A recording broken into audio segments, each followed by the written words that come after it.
Okay, good evening, everybody. We might kick off and get underway.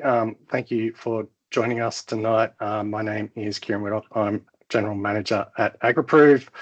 Unfortunately, our chair and founder Matthew Warnken was unable to be here tonight, so I'm jumping in and taking on the introduction for him in his stead. I would like to start by acknowledging the traditional custodians of the land on which I am presenting from, the Wiradjuri people based down here in Albury, and pay respect to elders past, present and emerging, and acknowledge their deep connection, culture and ongoing contribution to the community. Just before I kick off, just a little bit of housekeeping. There will be an opportunity for questions at the end. There is a Q&A function in this meeting. So if you do have questions as we go, please drop them in the Q&A and we'll do our best to get to those questions later on the call. And if we don't get to yours, we'll do our best to follow up offline. So we are here tonight to talk about Horizon, which is AgriProve's soil organic carbon model. But before we get into the detail on that, I will just give a quick general update on AgriProve. So at AgriProve, we do partner with farmers across Australia to facilitate participation in AccuScheme soil carbon projects. And to date, we have registered more than 150,000 hectares of projects across the country. And from that 150,000 hectares to date, delivered a total of 128,000 ACCUs to over 40 projects so far.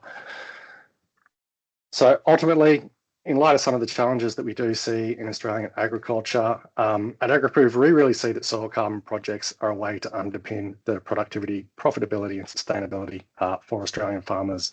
And we're continually incentivised to find ways that we can assist in implementing those practices on farm that are required under the soil carbon projects that not only lead to improved soil health outcomes, but essentially underpin those three pillars of productivity, profitability and sustainability. So really, that's where Horizon comes in. So Horizon, sorry, I've gone the wrong way. So Horizon really represents a major step forward in the way that we understand soil carbon and the way that we support all our partner farmers going forward. I will start by explaining at a very high level an overview of what Horizon is, and then I'll move into what that actually means for your soil carbon project. We do have Oleksandr Kryvoshein, senior researcher from Earth Observing Systems Data Analytics, joining us. He has been delayed, joining us from Ukraine. So we will forge ahead and hopefully hear from him later on the call. So essentially, Horizon is a sophisticated machine learning soil organic carbon model. So Horizon was developed with the support of the Australian government under the National Soil Carbon Innovation Challenge grant program, as I mentioned, in partnership with our technology partner, Ukrainian-based Observing Systems Data Analytics. So essentially, the final model that we are running has over 200 individual predictors of soil organic carbon built into it, and we'll hear more about that from Oleksandr later. But these include things like high-frequency satellite data combined with over 20,000 physical soil samples that we have collected over the course of the model development process. And really, what this allows us to do for the first time is generate detailed property scale maps showing how that soil organic carbon varies across each individual farm for every project across our entire project portfolio. So at AgriProve, our focus really is now on making this information available and useful to all our partner farmers within the AgriProve platform. So the first release off the back of Horizon is going to be a clear picture for all our partner farmers of that soil organic carbon variability. So essentially showing the relative highs, the relative lows, and how that varies across an individual farm, across individual farms or individual project areas, delivering that all through the AgriProve platform. So this immediately helps to highlight areas that may benefit from additional management focus, and also identify areas that may be performing strongly, may be underperforming in terms of soil organic carbon. We really see this as providing some immediate insight into that spatial variability, and that can in turn inform management practice that can ultimately aim to influence that soil carbon over time. So as I mentioned, importantly, this information is going to be delivered across 100% of our project portfolio, updating that on a monthly cadence, and again, all delivered via the AgriProve platform. So historically, as anyone that does have a soil carbon project would know, is that the feedback on what those soil carbon stocks are actually doing has historically been very slow. In most cases, we've only really had that insight into how soil carbon varies across a farm years apart, and that's been linked to those individual physical sampling rounds. So that could be anywhere from 2 to 5 years post the baseline being established before you're getting any real insight into what those carbon levels are doing across the farm. So this essentially meant that there were long periods where farmers and developers like AgriProve alike were essentially flying blind in terms of how that soil organic carbon was varying across the landscape over that period of time. So while Horizon changes that, so while we recognise that soil carbon itself operates on long time frames, these regular updates mean that we can now identify change when it occurs, and whether that's 6 months, 12 months, longer, whatever that may be, leveraging the power of Horizon means that we can track that as it happens rather than waiting years to see whether something is working on farm or not. And starting off with this soil organic carbon variability on farm is really just the beginning in terms of the insights that we want to use and leverage Horizon for to provide going forward. So over time, really looking to unlock those additional insights from Horizon and deliver them via our platform, including things like erosion hotspots, effective rainfall, just to name a few, and more as we continue to develop the capability to deliver these insights via our platform. So really, the aim of all these insights that we are wanting to deliver are aimed at supporting better data-driven decision-making, helping producers optimize for that productivity, profitability, and long-term sustainability on farm, with soil carbon and sequestering soil carbon and the ACCUs that stem from that being essentially a key co-benefit. So then what really genuinely excites me about this is that what can happen when we put better data in the hands of all our partner farmers. And as we continue to digitise our on-farm management and integrate that management data into Horizon, we can start to really clearly see how those on-farm management decisions influence the soil carbon, ground cover, biomass, a range of other key indicators over time, and a lot of indicators that we can derive from the source data sets of Horizon. So really, that's really turning Horizon into a powerful decision support tool, not just for existing project holders, but also for anyone considering getting started with soil carbon projects. So one of the really key strengths behind this model and the development of it is the fact that it is calibrated and ground truthed with more than 20,000 physical soil samples, which have gone in to inform and train the model. And it's probably really important to call out too that number only continues to grow every physical sampling round we do, whether it be a baseline, whether it be a subsequent sampling round. We continue to provide that data to the model, and the accuracy improves over time for a given project area, but also more generally.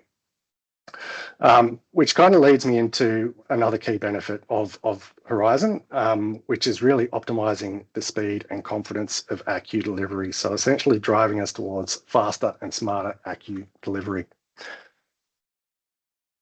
So with Horizon, while we have the ability to track how that soil organic carbon variability tracks over time, what we can also use it for is to actually estimate the change in that soil organic carbon stock over time. So basically the change in that soil organic carbon stock from the baseline to a time period in the future, whether that be 1, 2, 3 years, whatever that may be. This really enables us to have a powerful tool to guide decisions, at least in the first instance, around when that resampling can occur to quantify that change in carbon stock, and means that sampling can be more targeted, more efficient, and based on evidence rather than fixed timelines. Utilising Horizon, it also gives us the ability to identify with a much greater degree of confidence when and where that soil organic carbon sequestration has occurred. So essentially, if we're tracking that carbon gains are occurring above a meaningful threshold, this creates the potential to move earlier on more frequent ACCU applications rather than automatically waiting for a 5-year period to push through that crediting cycle. So that's all done through triangulating modeled estimates with physical measurement, ensuring those results remain robust and accurate. So this is immediately feeding into our annual review cycle, helping determine whether or not that resampling is warranted as we work under a full physical measurement regime under the current method.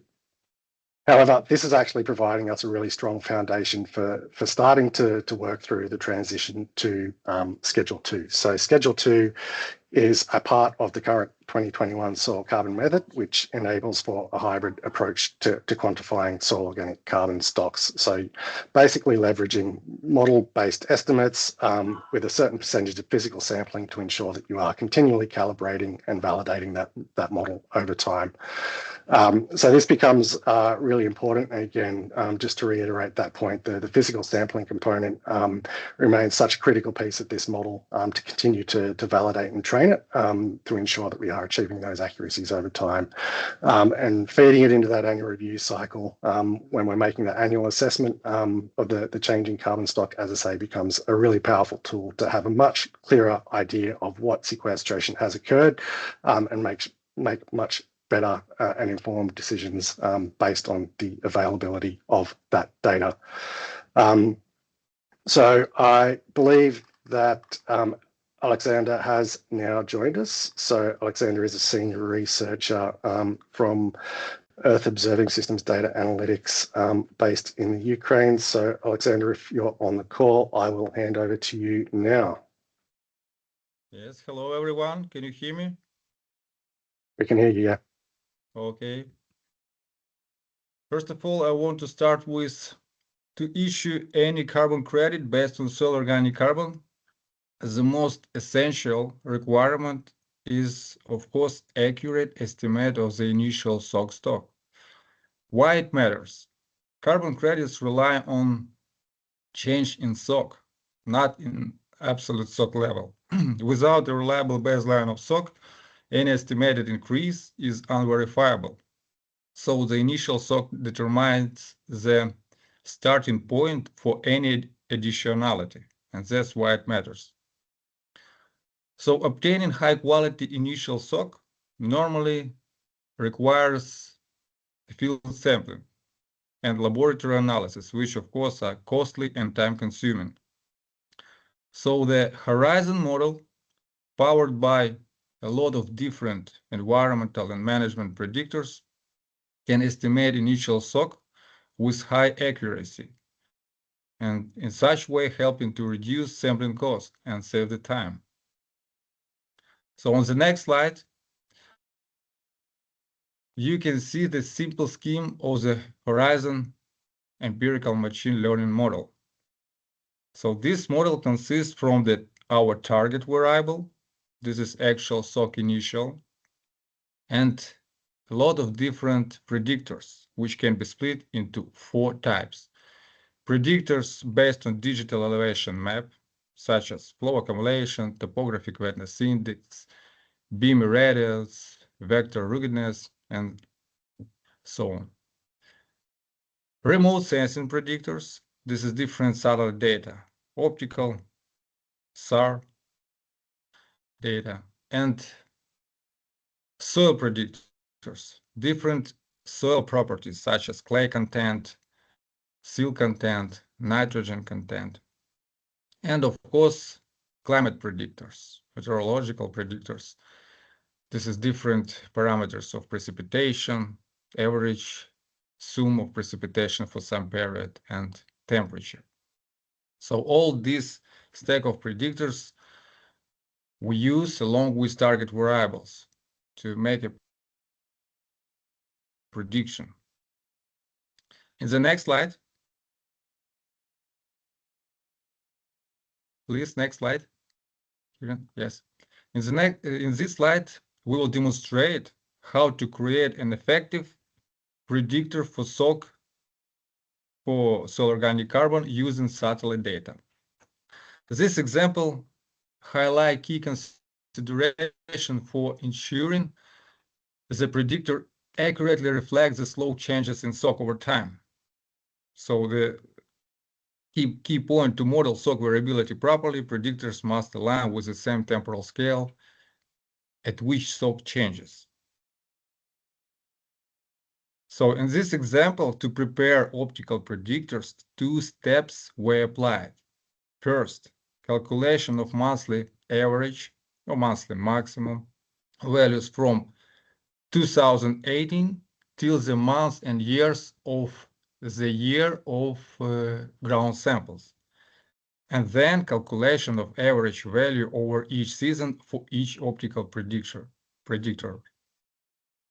This approach smooths short-term noise and ensures that the predictor reflects the long-term vegetation dynamics that are relevant for sock formation.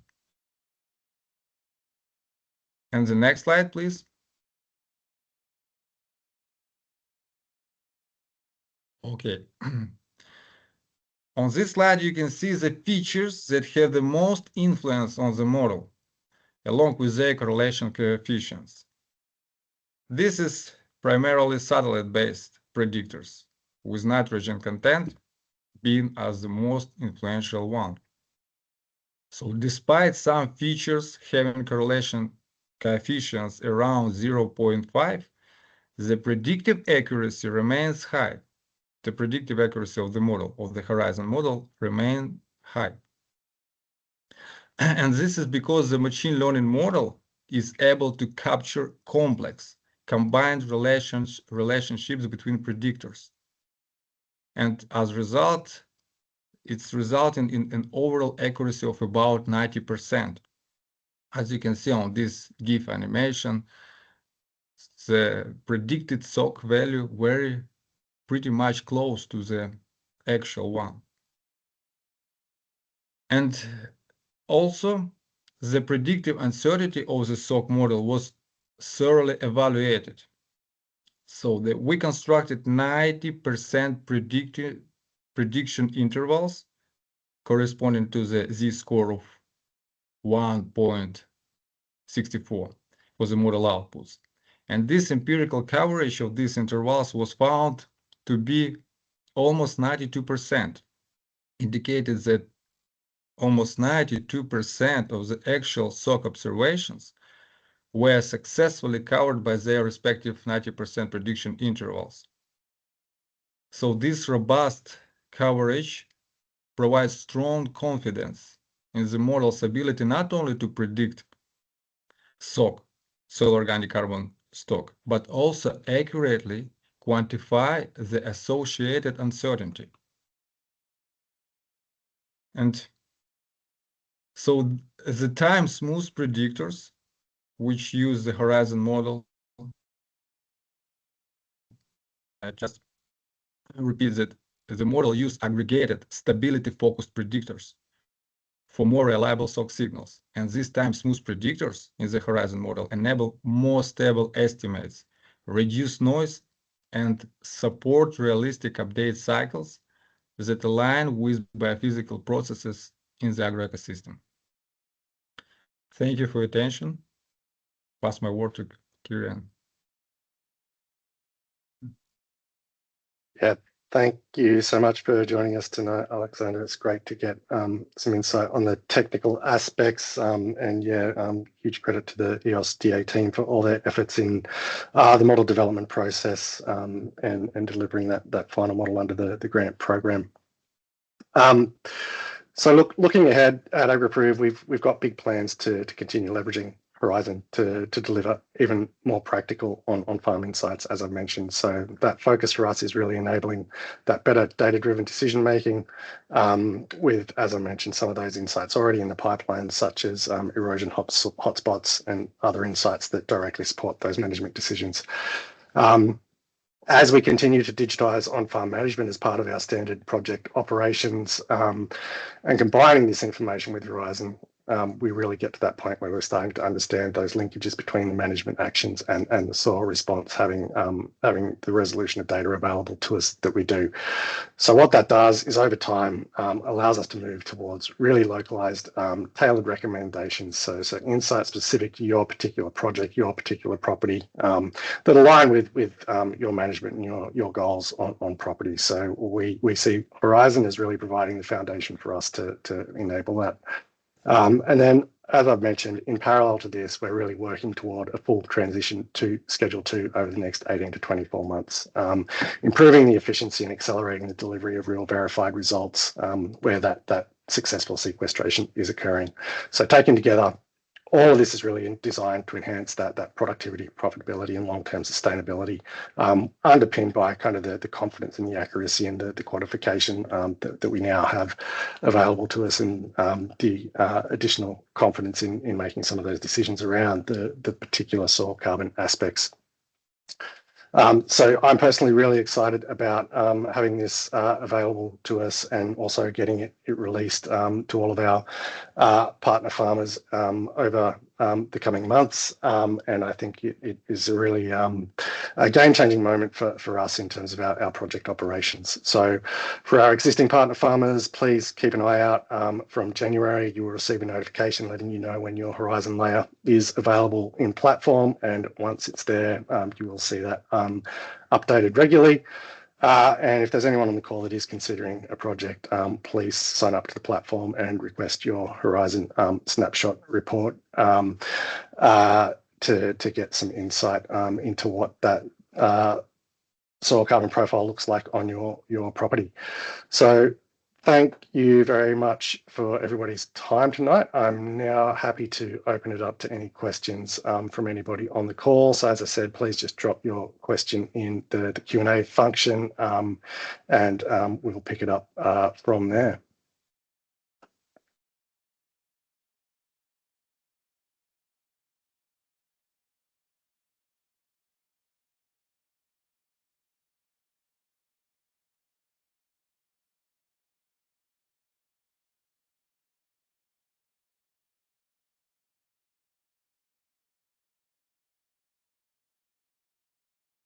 Not getting any questions coming through.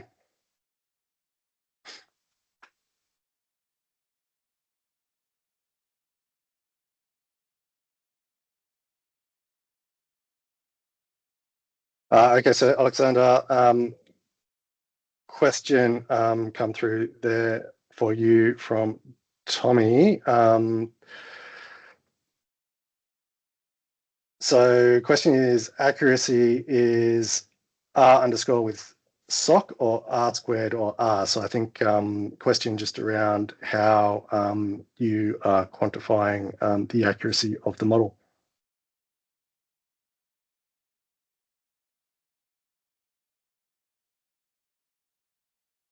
If we still have Oleksandr.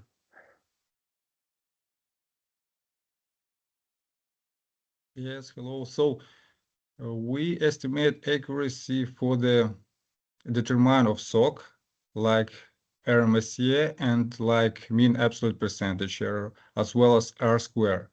And this is, and also we evaluated uncertainty. So we create a prediction coverage, yes, based on z-score of 1.64. And then we check how many stock observation, actual stock observation within this prediction interval. And this is more than 91%, almost 92% of actual soil organic carbon values lay in this prediction interval. So that's the main metrics which use a lot of different, for example, carbon verifiers, VRA, and as well as estimation reduction fund in Australia. So it's compatible, the accuracy of the model compatible to the metrics which provide by the main carbon verifiers in the world. Yeah, great. Thank you, Oleksandr. So a few other questions there that I think I can pick up. One there from Alec. So what stage is the Horizon project at, and is it currently in beta testing phase, or has that phase passed already? So yeah, so in essence, that phase has passed. The model is built, it is delivered, and you know our product and development teams rapidly working to making those layers available in platform for all of our partner farmers. So yeah, certainly past the beta phase, and as I've called out, the model as it's designed will continue to improve over time, as well as we continue to refine the samples that feed it and the predictors. And they're from David. So will it remain free for us to make management decisions on our farm? So yes, absolutely. So you know, we're certainly not going to be using this as a tool to try to be prescriptive in the sense of in saying that you must run a certain program. You're absolutely still free to make those management decisions on farm, but we really see this as an opportunity to provide you with more information to help make those decisions. But absolutely, that decision making stays with you. One there from Zara. Have you looked at the soil texture as a predictor as well? So yes, absolutely. So as part of the model development, we all the physical sampling that we did to assist with that process, we ran a much broader analytical package than just the standard carbon farming initiative pack that we would do as standard on our projects. That included laboratory analysis of sand cell clay. So that all got fed in as a predictor and forms part of that predictor set that the model is currently running off the back of. So absolutely, those textural elements are really key predictors, particularly clay content as an example. Question there from Matthew. I'd like to understand the issuing ACCUs annually. CR is happy with this methodology, and do we still do soil testing along with Horizon? So, so basically, to just summarize the way that Schedule 2 would work is that you would have a cohort of projects in what's termed a validation group. You run a modeled estimate for that validation group, and then there's a physical sampling requirement. So you still have to sample at least 10%, a minimum of 10% of that validation group, essentially on an annual basis to validate and calibrate the model. So really what that says is you're covering 100% of a validation group with physical samples over a 10-year period. So there's absolutely still a physical measurement component built into that. It just reduces that sampling requirement because you can use those calibrated and validated model estimates to apply for ACCUs. So what that means is that you know, the annual issuance does rely on sequestering year on year at a rate that is sufficient to enable crediting. But under the Schedule 2 framework, yes, that would be allowable and possible under the methodology as it stands, if that sequestration is occurring, and if after all the calculations in terms of the comparison of the physical samples with the model estimates, if everything's within range, then that's how that unlocks that annualized crediting. Even outside of Schedule 2, it's a similar concept because we can estimate that change in stock. We know year on year within a certain margin of what that change is to help inform those decisions on the crediting cycles.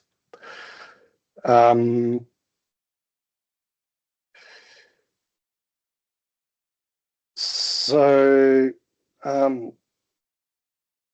just another question there from Zara. I might ask if can maybe clarify that one with a bit more detail.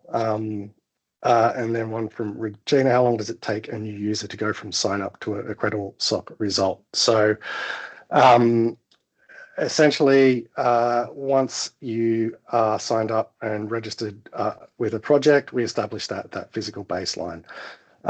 So under that, even once we transition to that Schedule 2 approach, we still do need to take physical samples for the baseline. So the baseline is calculated using physical sampling, not a modeled estimate. So that gives us an immediate calibration with the model from baseline sampling around immediately.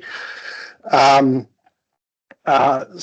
once that baseline is established, there's a minimum of 12 months before a we are actually under the regulation allowed to apply for credits. But really at that point, it depends on whether that sequestration has been achieved over those timescales. So it relies on being able to quantify that change over time, whether that's 1 year, whether that's 2 years. The benefit of the model-based approach is that we know when that happens rather than just waiting for 5 years to make that assessment. If it's happened after 2 years, then above a certain threshold, then we're able to go and apply for those ACCUs. So basically somewhere between 12 months and 5 years, most likely in the 2 to 3 year range would be a reasonable expectation.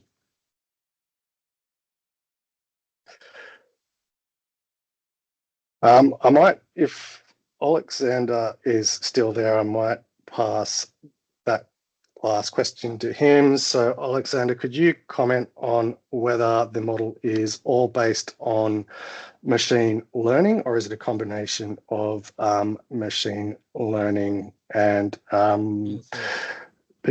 If you can see that question, yeah. Yes, I can see the Horizon model. This is empirical machine learning model only. The process-based model can be also stacked to the results of the Horizon, but as a rule, this model, like ROAD-C or DNDC, used for the long-term prediction for 10 years, for example. But this model built only on the machine learning rules. So this is not process-based model. Great, thanks, Oleksandr. So another question there from Tommy: with remote sensing data as a critical input, can the model predict SOC at a location at a future date? And likewise, can the data remote sensing data range be adjusted to look at historical SOC values? So it's a really good question. And so for the first part of that, so no, this model doesn't forecast. So we can't pick a future date and say that, that this is what we expect the change in carbon stock to be.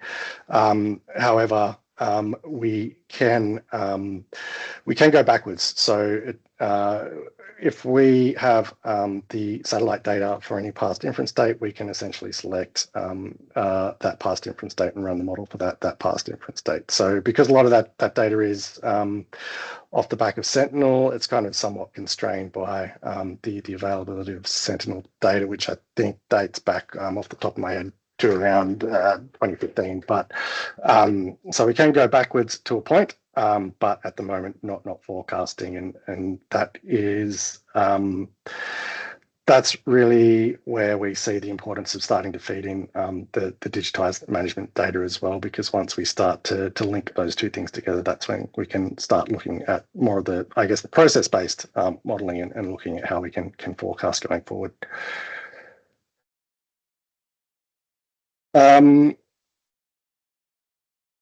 Yeah, so just a question there from Ian around any plans for benchmarking SOC results against regions, neighbours, and industry. So yeah, absolutely, that is in the pipeline. Becomes kind of a powerful tool in a number of ways to kind of support both existing projects to know where you're sitting within kind of a region, but also kind of a powerful tool in various ways. So yes, absolutely, that's part of the development pipeline. So just clarification there for Alec. So what I would say to that question, so the question is, so if this program rolls out and we immediately see an average increase in SOC, we'll have to wait at least a year to be issued credits. So Alec, that depends on when your baseline was established. So there needs to be a minimum of 12 months passed since your baseline before we do that kind of annualized estimate of the change in stock. And once we're past that 12-month post baseline and we've got that measured and quantified change in stock, we've done the physical sampling requirements, then we can proceed to crediting, assuming that sequestration has occurred. So it's really that minimum time period from your baseline that sets the clock ticking, if you like. So a question from Rob, does Horizon distinguish between different forms of stable versus labile carbon as a predictor for permanence? So at present, no. So it's not looking at differentiating those different forms of carbon currently as a predictor set. But probably what I would say there is that again, one of the really powerful things about this model is the ability to feed in additional variables, additional data sets over time. Because of the way that it dynamically assesses predictor sets, it'll identify whether there are relationships in the data through that random forest algorithm to look at what the most powerful predictors are. So anything like that, where we can source the data sets going forward, we can feed in to continue to improve and build out this model.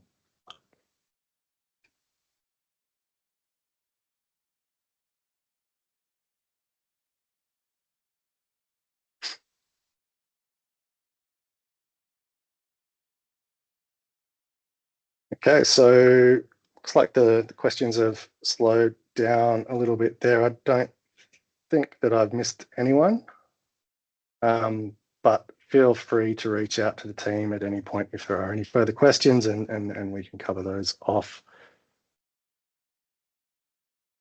Okay, so yeah, if there are no further questions coming through on the chat there, thank you everybody for joining tonight. Thank you very much for Oleksandr for joining us from Ukraine and speaking to us all tonight. Hopefully everybody's gained something from that session.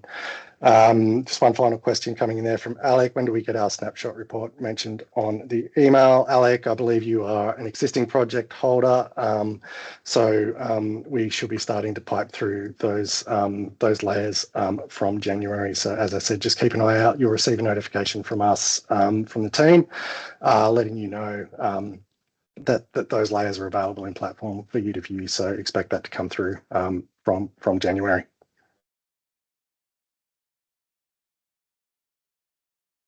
Great. Well, thank you very much, everybody. Thanks for joining us tonight. And as I say, reach out to the team. If there are any further questions, we're always here to help and happy to chat anytime. So thanks, everybody, for joining.